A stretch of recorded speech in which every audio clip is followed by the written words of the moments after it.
Good morning. You're listening to Central Wisconsin's 24-hour information station, AM 1320 WFHR. It's time now for the Morning Magazine, brought to you by Comfort Air Heating, Cooling, Plumbing. And welcome, everybody, to Morning Magazine for this August 5th, 2020. Your host, James J. Malouf here, and I am joined today by Wood County Sheriff's Department. We have Sheriff Shawn Becker in with us. Good morning, Shawn. Good morning. And we also have Captain Ted Ashbeck with us. Good morning, Ted. Good morning to you. And if not to be undone, we have our friends at Wisconsin Rapids Community Media with us as well. Good morning, Kev, and everybody over there. We appreciate the gang at Wisconsin Rapids Community Media. Yes, and we do. Thank you, boys, so much for being in. We appreciate you. We're going to talk 90s baseball today. Absolutely. Because we have nothing else to talk about, right? There's nothing else going on. There's nothing really Let's to it. 90s baseball, yeah. Mm-hmm. I do want to let our audience know that you guys are open to taking questions, 424-2600. If you have any questions, please feel free to call in. Otherwise, let's kind of dive into things. I know that you had a board meeting the other day. We can start there. Yeah, and Ted and I will talk at length about that. Last year, the county board allowed us to invest in doing a jail study. Shortly after the change last year of coming into office, as an administration, we looked at some priorities on what we wanted to move forward with. Even talked with some county board members, and the jail came up. It's been no secret. We've talked about it several times that the facility was built in the mid to late 80s. We've got some maintenance concerns going on, and then the bigger thing that we've been spending as a county and taxpayers on our county housing is quite a big ticket item. We've been housing 100 inmates out of county for quite some time at a significant cost. Estimating probably just with not only the contracts between Wapaka and Adams County, but then you look at the employee and transportation costs to and from our facility, court appearances, we're over, close to $1.6 million a year. So you look at those two concerns, we felt, we forgo a project, a remodeling project that we had at the Sheriff's Department at our front office, and decided to put those funds towards the jail study. So we partnered up with Venture Architects, and they started compiling data and information. We toured, multiple jails within the county. Several of the county board members went with us, which was very encouraging. So, so that presentation was done last Friday. It was completed to the entire county board. John Kane from Venture Architects and a representative from the Samuels Group out of Wausau that would assist on at least getting an estimate of what to expect on a cost, was presented last Friday morning. It was a very good presentation, very informative, about 3 hours long. Really appreciate the county board all being there. I think everybody was there, but one person was excused, so the interest was there to hear the information that came off of the study, and so that's kind of where we're at. But Ted can add to it. Ted spent a lot of time with the folks from Venture, because there's can you imagine lots of questions. Ted knows our jail operations in and out. He's doing an outstanding job with our jail and with our staff. And so that's where we're at right now with it. But feel free, Ted, if you want to add anything to it. Yeah. What can you tell us about the process? Yeah, kind of, especially the process going into this, Ted. When you first started kind of diving into this and where you are at now. Well, initially, what it ended up being is it starts most with everybody going, "Oh, the costs are rising, the costs are rising," but that's just part of the whole problem. It's also the facility, as we're talking maintenance. It's also the design of the facility and how many people it actually takes in that facility to operate, as opposed to a new facility where you have less staff because they can do more from where they're located, as opposed to in our case where we're a long hallway and you can't see into any of the cells, where new facilities, one person can see into all of them. Right. So you get that advantage, so you can, staffing-wise, and your visibility is there. So as we went through a lot of these things, it became apparent we just didn't have a cost issue. We also had a facility issue, and we had an operations issue. So it grew much larger than what I originally thought it would be. So that alone is telling to me and eye-opening. And when we've talked about this before, Shawn, about the jail and the new jail and those sorts of things, and certainly with when it comes to our taxpayers, which we all are, we hear dollar signs. That's what we hear. Right. And I know that especially right now in this community and what's going on in the world, that everybody that's a fear. That's certainly a concern, and it's an understandable one. Right. But another thing that we talk about all the time here, especially on Morning Magazine, and specifically with our nonprofits and everything, is that when you donate, it's an investment in your community. I'm not making a metaphor here to make it sweet sounding or anything. It is a literal investment in your community. It's no different with this. This is something that we need to do, is going to happen eventually. And it's not only for the safety of our community, but for the safety of our officers, of our people, and our inmates, and for everybody involved. And that brings down tax dollars. That brings down your taxes, your money, and these kind of things. It is a trickling effect. It is an investment that you will see the financial aspects of as you move on. So I know the initial cost is staggering, and it might take a lot of people off guard, but this is something that, for one, is going to happen eventually. And more to the point, it's the safest thing that we can do for you guys, for our inmates, and for us as a society. Yeah, no, that's a very good point, because the longer that we wait to address the project, and we want to make it very clear, we're not, Ted and I aren't here to sell a jail.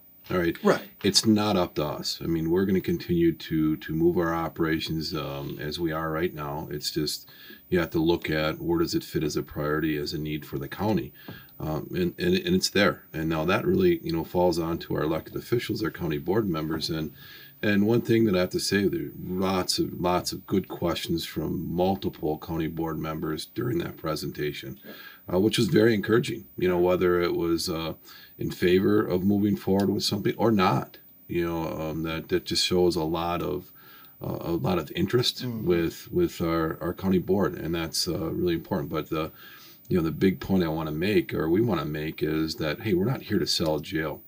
We're here to provide you the information. Right, and what the needs are. One thing that really stands out, and we've talked about this a lot, is the inmate programming and the lack of space to do that inmate programming. And we've been, Ted's been very creative, and our staff in trying to make that happen, whether it's for AA or we're looking at some other programs dealing with anger management. I think, in my opinion, as long as we can bring a vetted program in that can help people out that are in custody, let's do it. Yeah. If we can help people while they're in custody, like we've talked, I don't know how many times, when somebody returns to the community, we want them to be successful, because you look at that ripple effect. But see, the issue that we're having with our current jail is providing that that programming space, working with Midstate on people, advancing their career or things like that, has been, we struggled with that. And that was addressed because that's something that's really important folks should know. And then you look at the 100 inmates that are getting, moved out of county, and it's going to be a little bit less now. We'll talk about that in a little bit, because we renegotiated our contract with Adams County. But the folks that are going to different facilities aren't getting that opportunity for that programming, right? And that's nothing against either WPAC or at Adams County. They're not obligated to provide programming in the contract, all right? So you have to look at that too as part of this equation, because that's going to be a continued investment that we're gonna make, right? Especially as we get back to some normalcy after COVID, which I have no idea when that's going to be. Yeah. But that's a priority, and that was talked about Friday, and there was some also really good feedback and questions just about the program aspect of it. But remember, you have a facility built in the 80s that is run 24 hours, and I'd like to compare that to an airport, and how often do we travel, and how often do you see a facility like an airport that is running people through it 24/7, and they're being remodeled probably every 5 years. Yeah. And it really depends on what you look at as far as the needs, and there's a lot of maintenance concerns that we're having with the facility, that we're working with our maintenance supervisor on. But it's really important that this information is provided to the county, the county board. And then the decision is going to be theirs. You're looking at a project, an estimate that, it really, there's a few options that were put out there. and we're hoping to get that information, at least this presentation, into our county board packet. Our public safety committee will have it. And then, I encourage folks to take a look online. Yeah. That information will be there. We'll be very transparent. This is what we have, and you have questions, thoughts, ideas, let us know. But the estimate, sometime somewhere in between $48 million to 60. It really depends on what we're looking at. There's some options out there, but we're still just in the middle, or just in the beginning of this process. Starting the study was a very good step at the county board last year when they approved, hey, let's do the study. It's time. Let's do the study. In 2002, around that time frame, they took it up then. And the need was there, but then you have to look at, all right, where does that tipping point of, number one, housing out of county, and when do those costs, exceed, that line of, well, wait, we really need to, at least seriously, consider, all right, some other options here.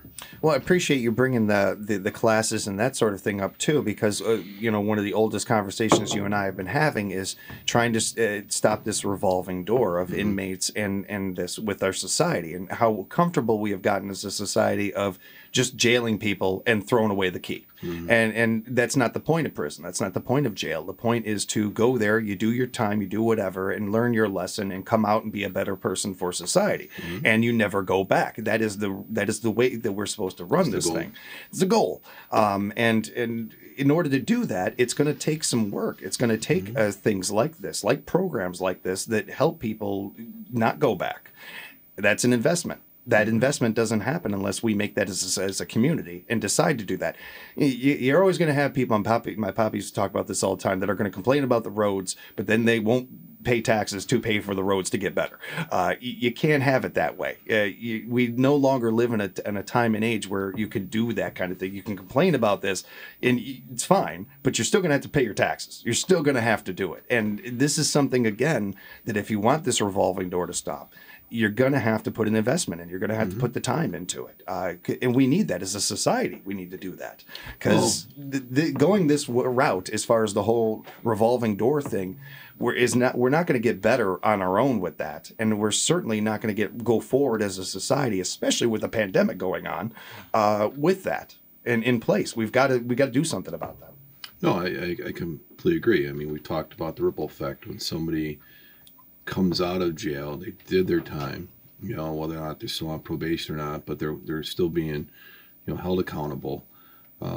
Just to hear the success and how big of an impact that has in the community. I mean, you've got somebody, okay, they're working, maybe they have an addiction issue, and we've got some things set up for them where they can continue treatment. Right now we're working with our human services department on trying to get a grant for a discharge planner, because that's somebody that's going to connect that inmate to the community, whether, again, employment, housing, do they still need some help with dealing with their addiction concerns, connecting them, as they're leaving, a plan's put in place. And then you look at that effect on the entire community. Are they working? All right, now they're paying taxes. Right. All right, so that's a big point. They're providing for themselves. Maybe they're providing for a family, and how many of those folks are affected by this. So there's no secret that that's a priority to the sheriff's department, has been for quite some time. And we're just seeing with the facility as is a challenge, trying to get that done. It's a challenge right now during COVID times because we're not doing as much as the program as we'd like. We're trying to modify some things, but it's hard to even do stuff online because we just don't have the availability right now. Doing everything you can to make this work. And when it comes to the process of, the actual design of the jail and those sorts of things, Ted, have you found, looking at other prisons, other jails, I should say, as a real outlier, like something you can learn off of quite a bit? Well, with the newer facilities, you do see a lot of the opportunities in order to provide these types of programming for the inmate population. When we do the best we can, as Sheriff Becker had said. Yeah. But the issue that we really have without having discharge plan and all that is we do all we can inside. We open the door when your time is out and you walk out and you're right back where you started when you came in. Right. And it's a difficult situation to be in for anybody. So we're hoping to connect from the inside out, which is the programs we've been running with the SMART recovery for opioid issues and any addiction issues, for that matter, in order to try to connect people to a resource to try to help them stay sober when they're on the outside. It's a key part of this. Yeah, and with like the newer facilities, what we've seen with our tours is they have the available space to do that right in there, so you don't have to move the inmate population around. And with the options like that, then you're also talking about having AV units right inside there, so you can actually communicate with someone off-site. Where right now we have one place to do that, and we use that for court. So as you may have court here, we hold inmates from other places. They'll have court in other counties. They'll have probation and parole hearings. All this stuff held through our one video court system. So Interesting. It's a well-oiled machine, if you know what I mean. We've never thought we'd schedule so much in such a little time in such a small space. Well, I mean, one thing that I think most people have heard in the news, and it's certainly been on our radar for a long time, is the amount of things that we ask out of our officers, and your job, and then the amount of things we ask on top of that, and things that are on the outliers of that, the gray area that you guys have to fill in and do so often that really, bluntly, you should not be asked to do. There should be other, government agencies taking care of and that sort of thing. And we don't have to get into all of that, but it does bring up what you're saying there as far as these added things that you guys are trying to do to make this work, to make this revolving door stop. I appreciate it and respect it, but I also know that you're doing it because it's, again, getting back to that investment, getting back to, you guys, you take your job as seriously as you can, but you also are citizens. You're also people who live in these communities, live in these towns and everything, and you want that investment to work out. You want these people to come into society and pay their taxes, live their lives, and be contribute to society. That doesn't happen unless we take these steps. We do these things. Yeah, no, and like I said, we're not here. Ted and I aren't here to sell a new jail. Right. It's just the goal is to provide the information to our elected officials. And then move forward from there. It's an opportunity to, address it.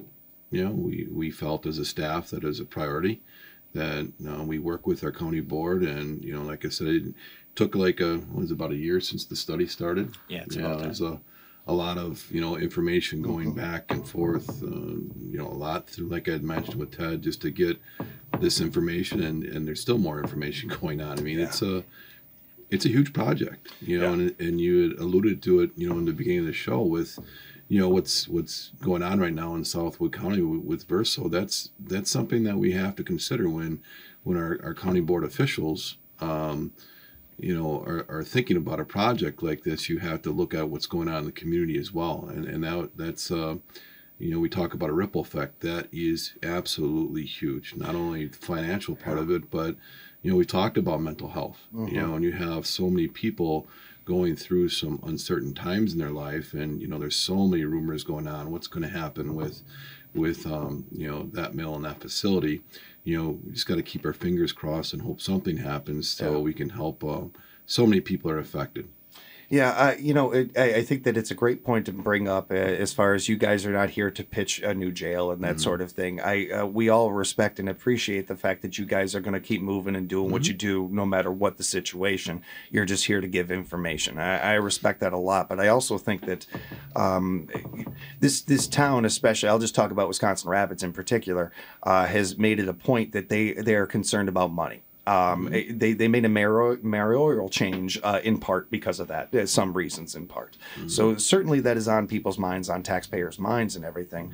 And on that front, it is on us to be smart with our money. And this is a smart investment. This is something that we're going to have to do, and it is incredibly smart. So while you guys don't have to pitch this, I'm going to, and I'm going to be a bit out of it. That's my, that's my contribution to the conversation, but also in part because of something that I thought of while Ted was talking there, and what you were saying about these programs and this, and when we talk about this at the family center a lot, where we have the family come in, and you don't want that family to go right back to the abuser. You don't want them. I mean, that's the only place they have to go, the only place they have to live. That doesn't make sense. It doesn't. It's. I cut myself here, and then I'm going to go ahead and cut myself in the same spot. Basically, it doesn't make a lot of sense. It's the same thing with these programs. I had not thought of this before, but it is very similar to addiction and other things, where if you're just going right back to the same environment, what do you expect to happen? I mean, what do you think is going to happen 9 times out of 10? And I don't think anybody with a rational mind could think something opposite is going to happen. I mean, that is a big part of this. I can see, and I hadn't really thought of that coming into it, but I see that now much more. Well, I appreciate your involvement with the Family Center. We've got a close working relationship with, the folks over there, and we've had a long-standing relationship with the Family Center. Ted and I can go back in our careers when it was on, what street was it? It's over on the west side, but in a smaller house, and then just to see the community investment into a facility now that takes care of people who truly need it. It's nice. So thank you for being part of that. That's a big thing to be part of, and it's a facility that you hate to say it's unfortunately needed, but it is needed.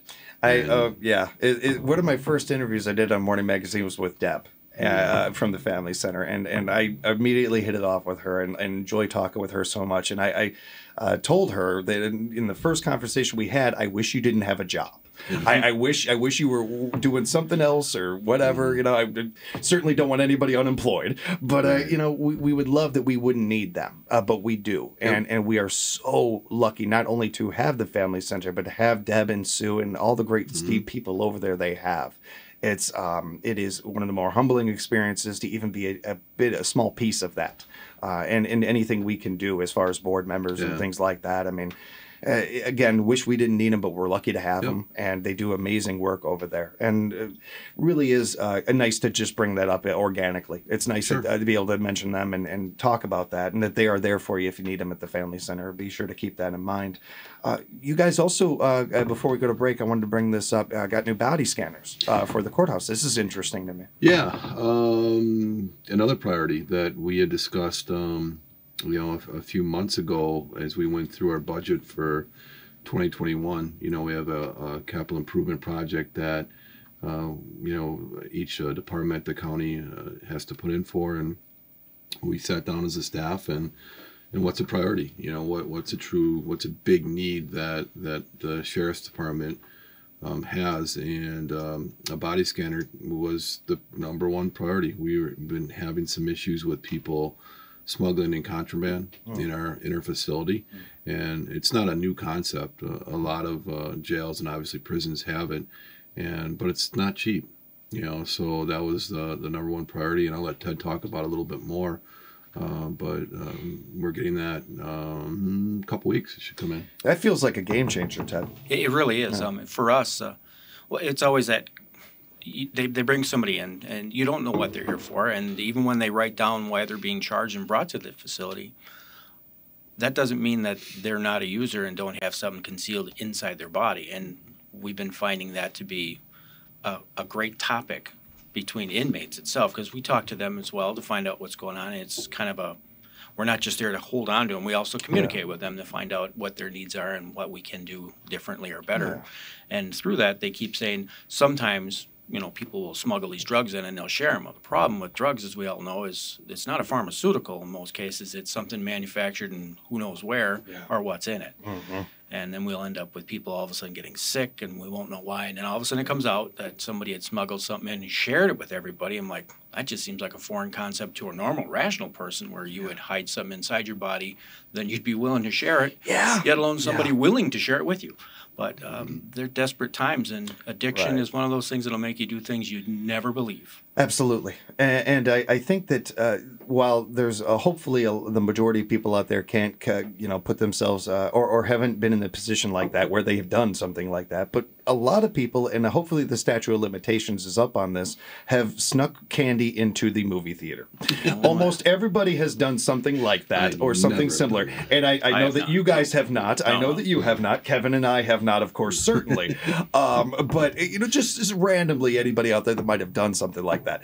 That is obviously the lowest form of that kind of thing. But that is an example of how rampant that is. The fact that I could say a statement like that and everybody knows what I'm talking about.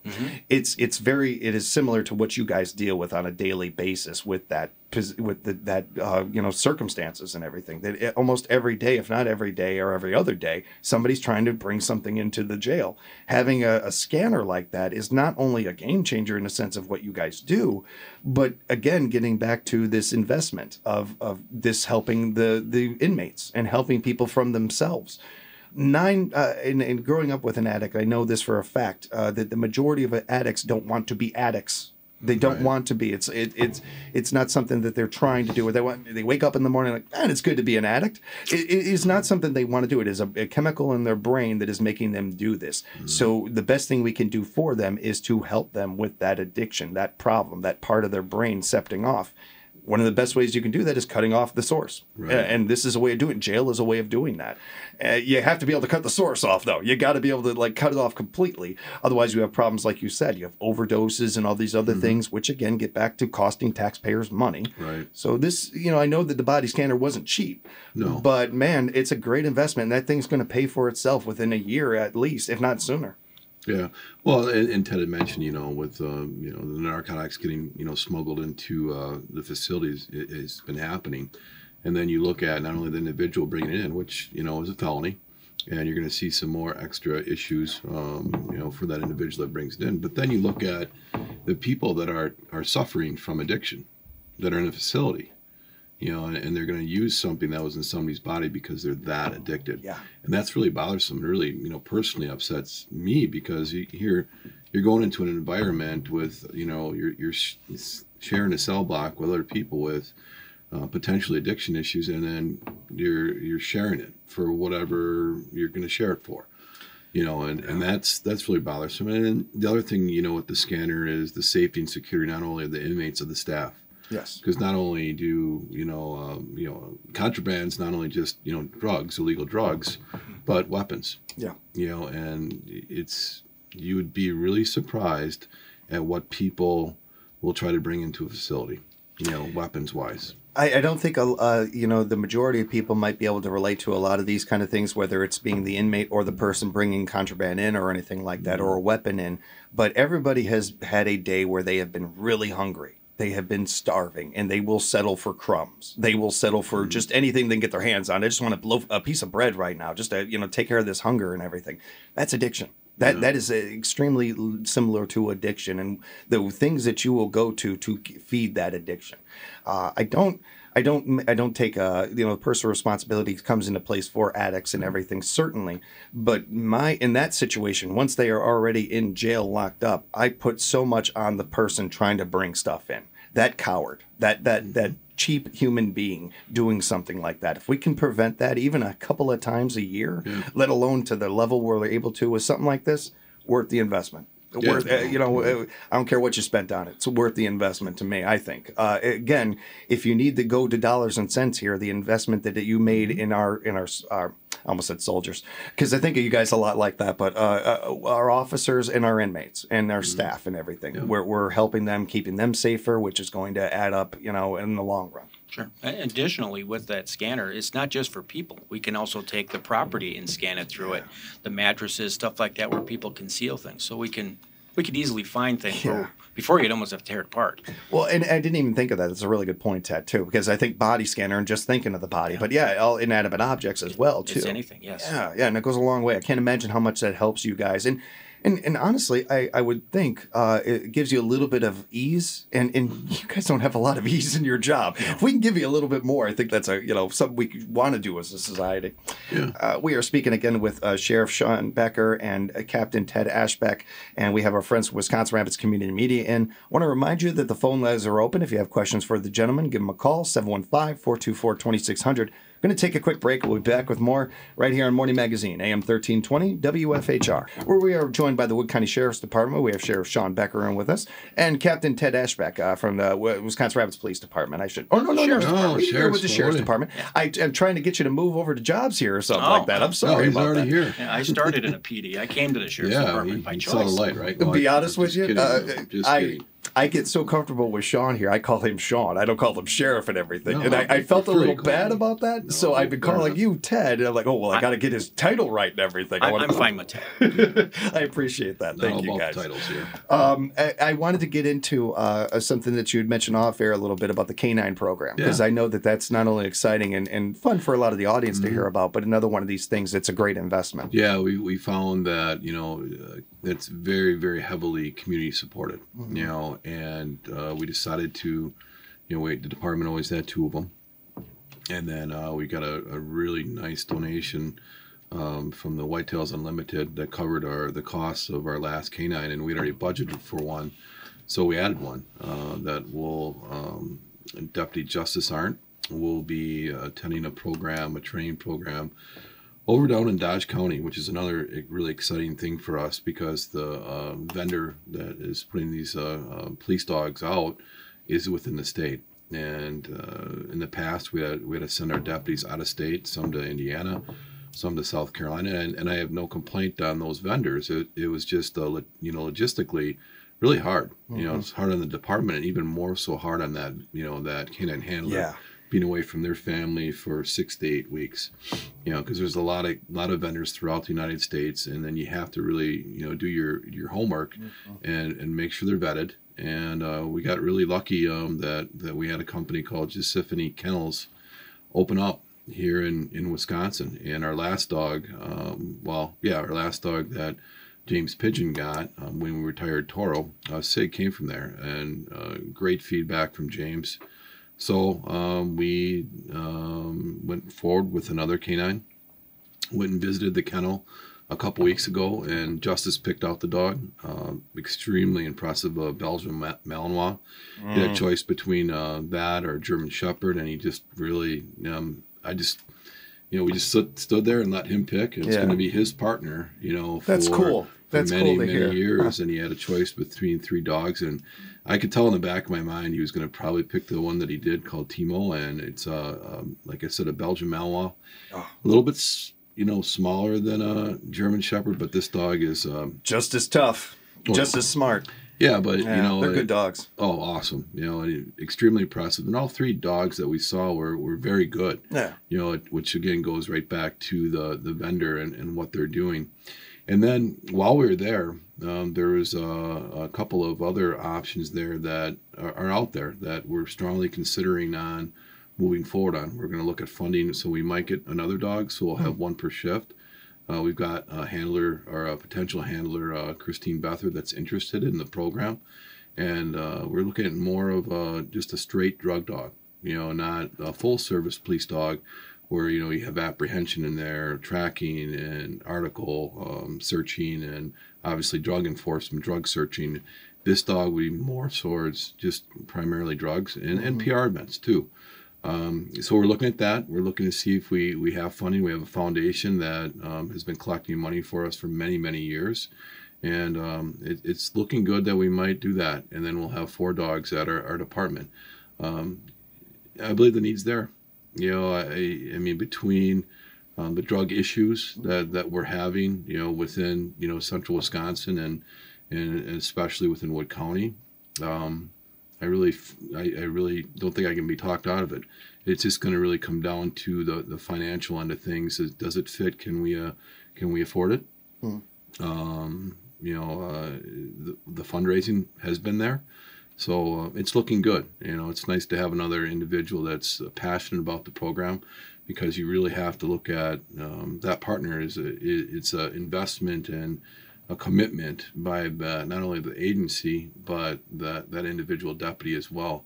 And then, working together as a team. We'll have three canine handlers, but that doesn't just stop with, our agency. We train with Wisconsin Rapids, Marshfield, other central Wisconsin law enforcement agencies that have dogs, and we train together.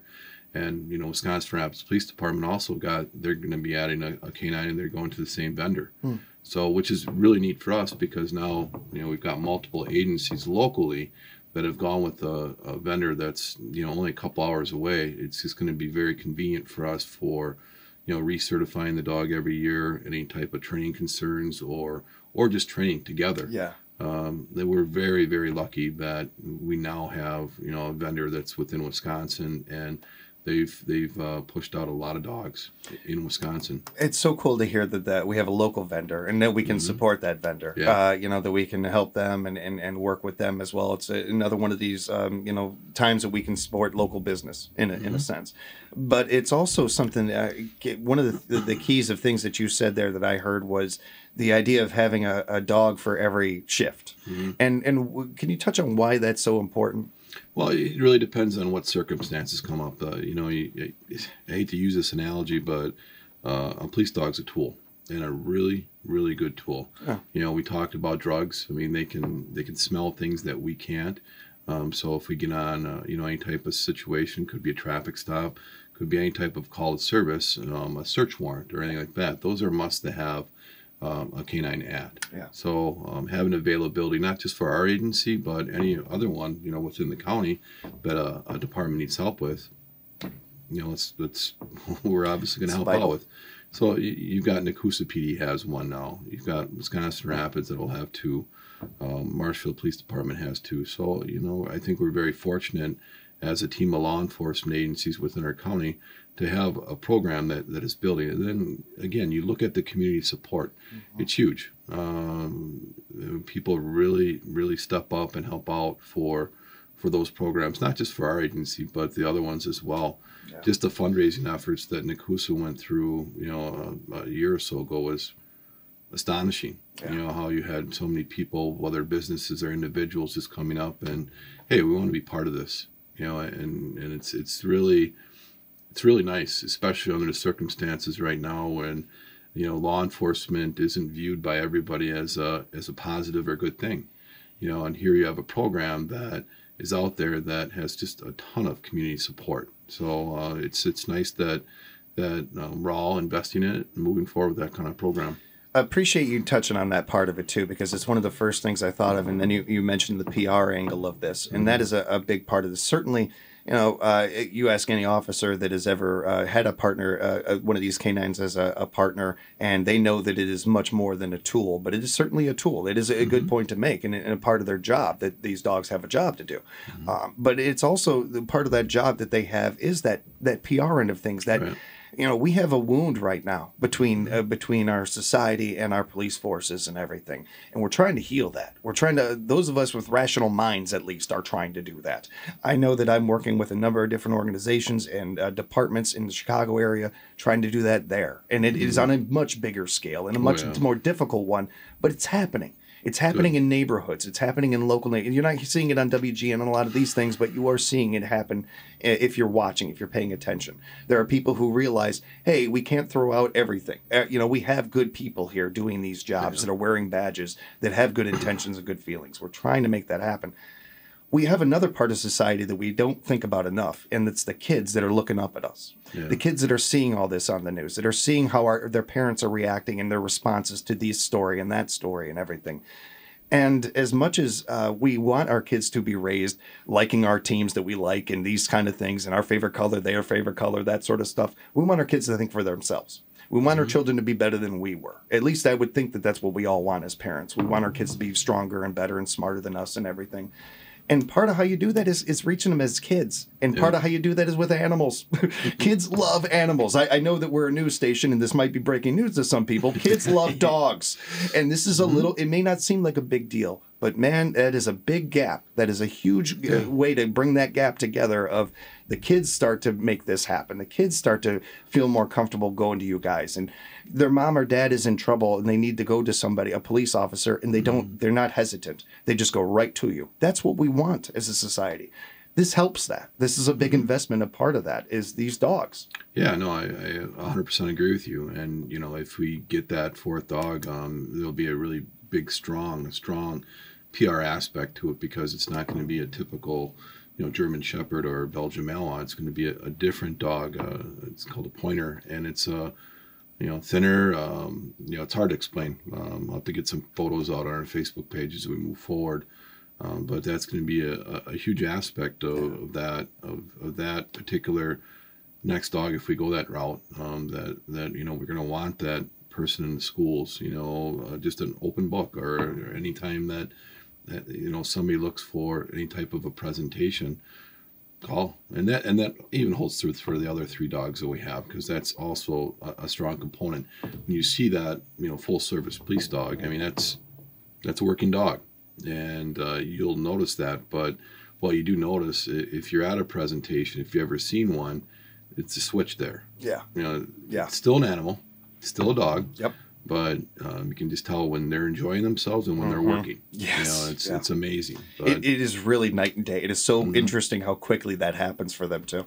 But they're fascinating and amazing creatures, and they have adapted to us. We've adapted to them as far as dogs and society. Definitely. And everything. One of those parts of that dogs are so good at, and the science is coming out more and more about this. How dogs read faces. Yeah. A dog, the puppy dog look, that's a literal thing. That's an actual thing. They over time have learned, hey, if I give them this look, I get food. They know how to read faces. So when children are approaching them and everything, it's almost one of the greatest things you can have to a child to interact with is a dog, because they read that child's face and they know how to treat that child. They know how to react, and that makes them more comfortable. And again, it bridges this gap of making them more comfortable with you guys.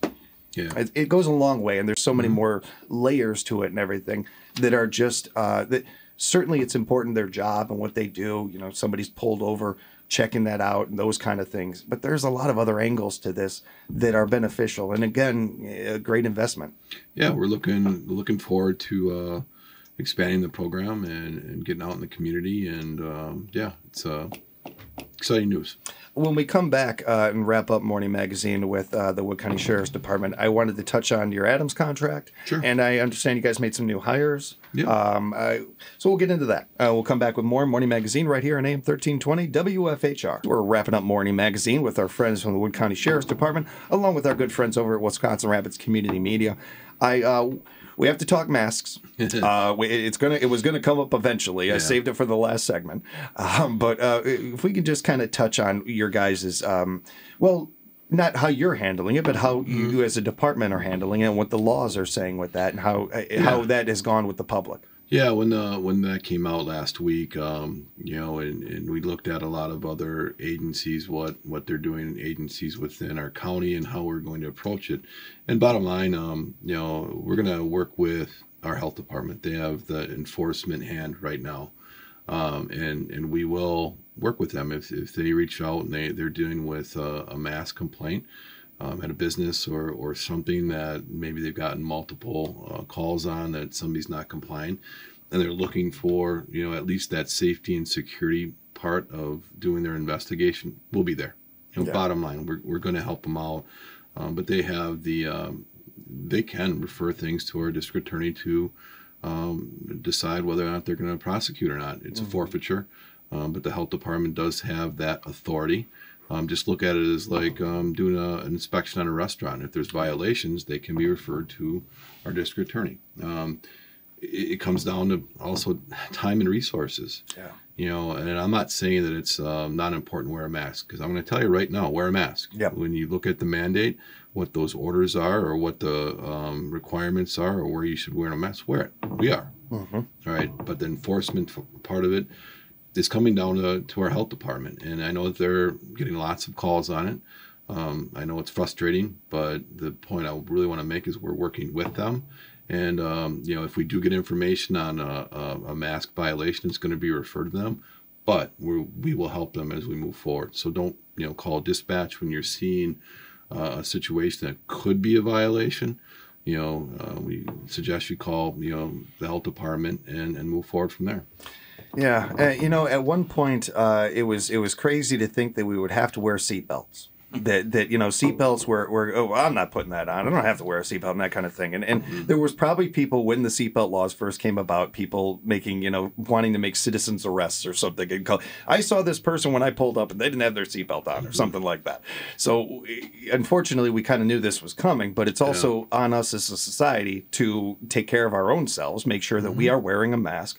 And if you know somebody that isn't wearing a mask, find out why, maybe, and also not at the and I don't want to speak for you guys here, but maybe you have enough on your plate. And this is one of those things where, as a business and stuff, the things you touched on there, Shawn, are certainly vital and important. But on your everyday person, you're walking through the park and you see somebody not wearing one or something like that, and you immediately call 911. It's not what 911 is for. No, it's not. It goes back to what we were talking about enough on your plate and asking you guys to do things that are not, and you're not supposed to have to do, that we should be able to do as citizens. We should be able to be adults and take care of this ourselves. You know, I mean, we can tie our own shoes. We are responsible for paying our bills. We should be able to put on a darn mask. Right. Again, I know there are gray areas there for people that can't. Yeah.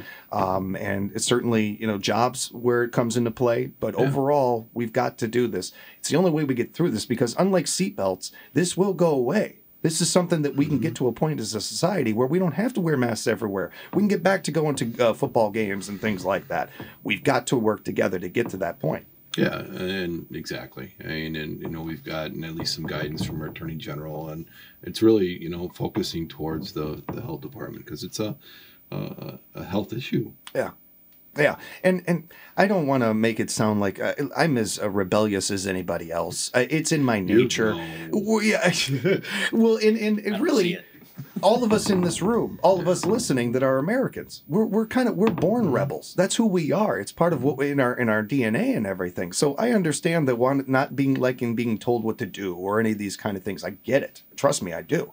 But I also understand that, just like with recycling or safety belt, seat belts or any of these other things, there are reasons for it. We do have one call coming in, and I'm going to take the call, but I need you to be quick because we only have a couple of minutes left with the department. So go ahead with your question.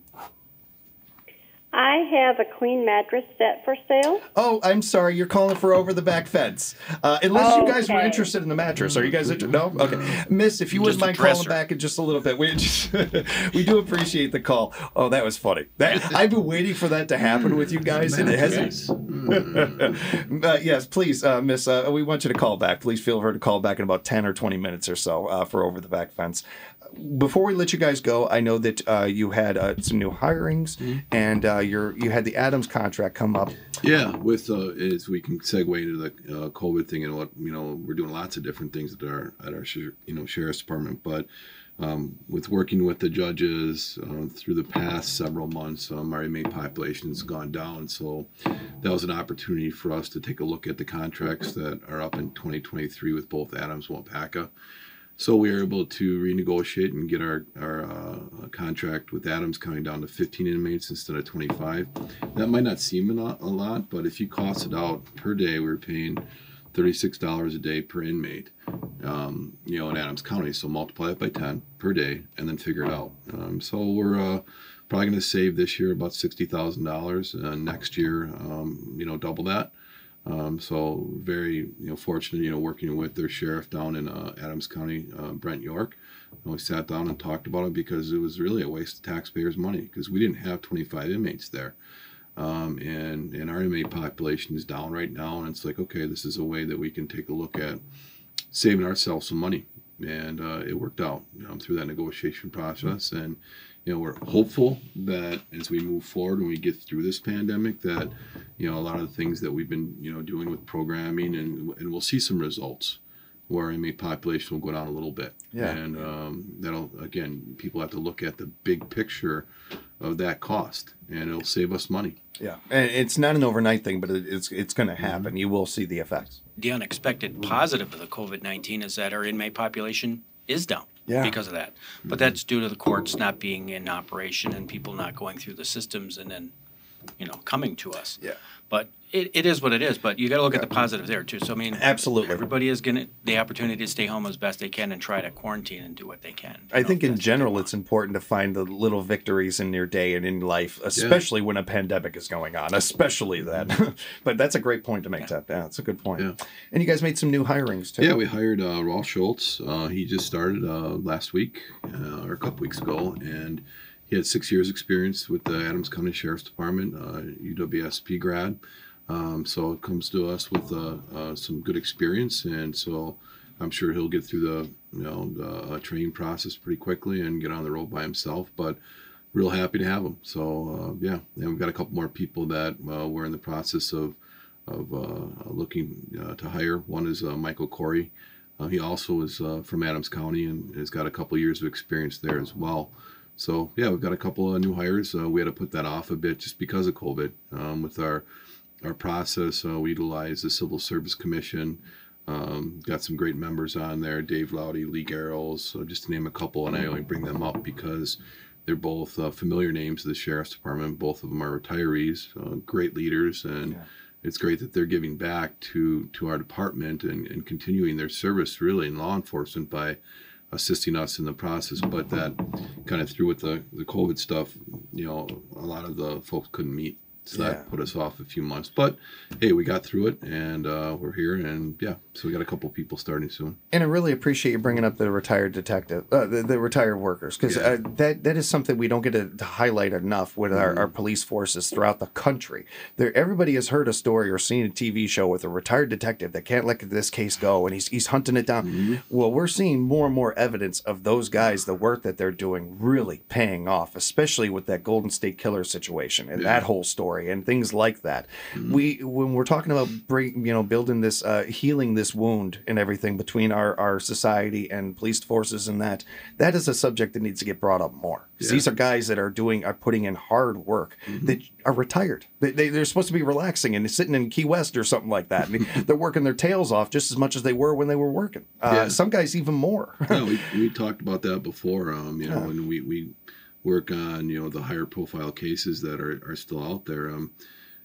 Both Dave Loudy and Lee Garrels and Bob Lewandowski I brought up before are very passionate about those investigations, and as we continue to work on them, they're still on speed dial. I mean, it's impressive.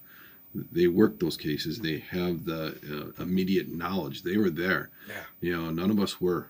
And that information and that knowledge of and their recollection of what they remember from those types of cases it's invaluable. It's vital, and how we catch these guys, how we solve these cases and everything. And not only appreciate you bringing that up, but appreciate you guys going to overtime with us here a little bit. You and I always go to overtime. We always go a little over. We didn't get to talk baseball. We didn't get to talk 90s baseball. Next time. We do appreciate our friends over at Wisconsin Rapids Community Media being with us. Big thank you to them, and a huge thank you to Captain Ted Ashbeck for joining us, and Sheriff Shawn Becker. Thank you guys. You stay safe and strong, and keep doing what you do. We appreciate you. Thank you. We'll talk again real soon. Again, we'll have more Morning Magazine for you tomorrow right here on AM 1320 WFHR.